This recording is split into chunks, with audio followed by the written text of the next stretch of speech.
Bonsoir, monsieur le maire, président de TPM, mesdames, messieurs les conseillers départementaux, monsieur le président des Compagnons du Devoir, monsieur le provincial, monsieur le délégué régional des Compagnons du Devoir, mesdames, messieurs les élus, mesdames, messieurs les chefs d'établissement, mesdames, messieurs les directeurs, présidents et représentants de structures et d'associations à caractère éducatif, mesdames, messieurs les présidents de CIL, mesdames, messieurs les fonctionnaires de la ville de Hyères, mesdames, messieurs, chers amis, le CIL du quartier Godillot a l'immense plaisir de vous accueillir ce soir pour le vernissage de cette manifestation exceptionnelle.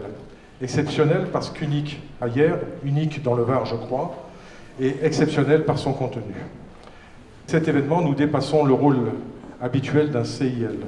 Les CIL, il y en a une trentaine à Hyères, et ils sont tous très attachés au facteur humain. C'est pour ça que tous proposent des actions culturelles, des animations dans leur quartier.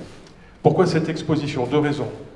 La première, nous avons, avec les lycées Jean Icard et les lycées d'enseignement professionnel, animé le kiosque à musique à l'occasion de la fête de la musique. Et nous avons discuté avec les jeunes élèves qui étaient très performants et nous avaient offert un spectacle de qualité. La deuxième raison, c'est qu'il y a 38 ans, Philippe, qui vous en reparlera plus tard, avait proposé cette même exposition au Forum du Casino. Nous avons ressenti le besoin de proposer cette manifestation avec les compagnons, porteurs de métiers d'art.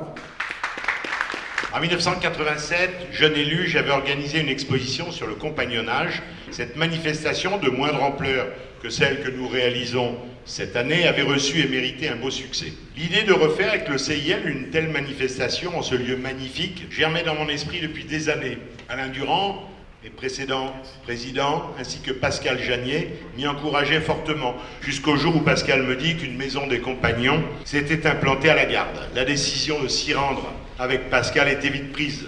Nous sommes reçus par la maire, qui après nous avoir entendus nous dit que ce n'est pas de son ressort, mais du délégué régional qui justement est là et qu'elle s'empresse d'aller chercher. Les présentations faites, il nous reste à convaincre Éric Objoie, délégué régional PACA et Corse, de nos ambitions. Eh bien oui, nous la ferons cette exposition. Et il y a 38 ans, j'étais déjà là, venu à Hyères, avec les compagnons, pour exposer en tant que maroquinier. Merci donc, cher Éric, pour avoir répondu favorablement à notre proposition. Bonsoir à tous et à toutes. Quoi exposer aujourd'hui? Beaucoup de métiers sont en tension, beaucoup de jeunes ne savent pas comment se diriger, vers où aller. Avec le soutien justement des personnes qui représentent les collèges et les lycées, on va vous proposer deux conférences. Une conférence sur le voyage et une conférence sur l'historique du compagnonnage. La chose essentielle aussi que vous pouvez comprendre, c'est qu'il y a beaucoup de bénévolat.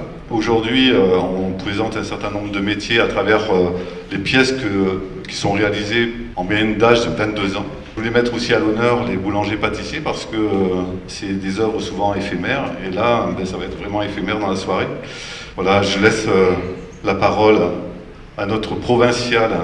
Mesdames et messieurs, chers compagnons, chers invités, c'est un réel plaisir d'inaugurer aujourd'hui ce salon des métiers qui met à l'honneur le savoir-faire, l'engagement et l'excellence artisanale.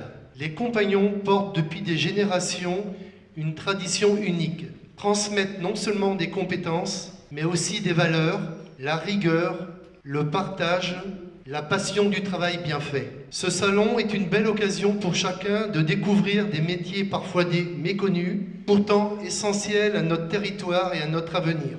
Ici, les jeunes trouvent des vocations, les professionnels partagent leur expérience et le public mesure la richesse de ces savoirs qui façonnent nos villes, nos bâtiments, nos objets du quotidien.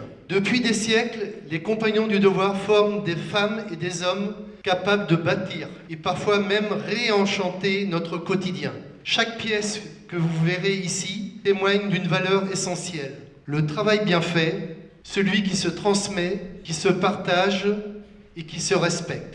Ensemble, contribuer à faire vivre une filière porteuse, innovante et profondément humaine. Merci. Très heureux de vous accueillir d'abord pour le nom que vous portez, Compagnons du Devoir.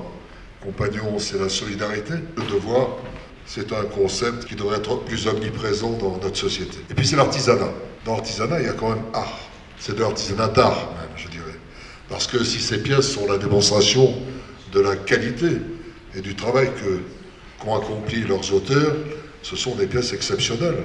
Et je me dis que cette exposition, au-delà de la remarquable initiative qui est prise, a toute raison d'être faite ailleurs. Nous avons quand même, dans la vieille ville, désormais une cinquantaine de boutiques d'artisans d'art et qui ont la même préoccupation, du travail bien fait et de la créativité. Et puis on ne peut pas oublier non plus que, à travers la Villa Noailles, le Festival du Design, on est très en avance sur ce sujet-là. Et hier peut devenir, dans quelques mois, si la chance de sourit, la capitale française de la mode et du design. Notre ville, avec le potentiel patrimonial qu'elle a, avec l'histoire qu'elle a, avec Godillot à sa porte, à la porte de l'église anglicane, soit présente et représentée dans la manifestation que vous organisez. Pleine réussite à cette manifestation.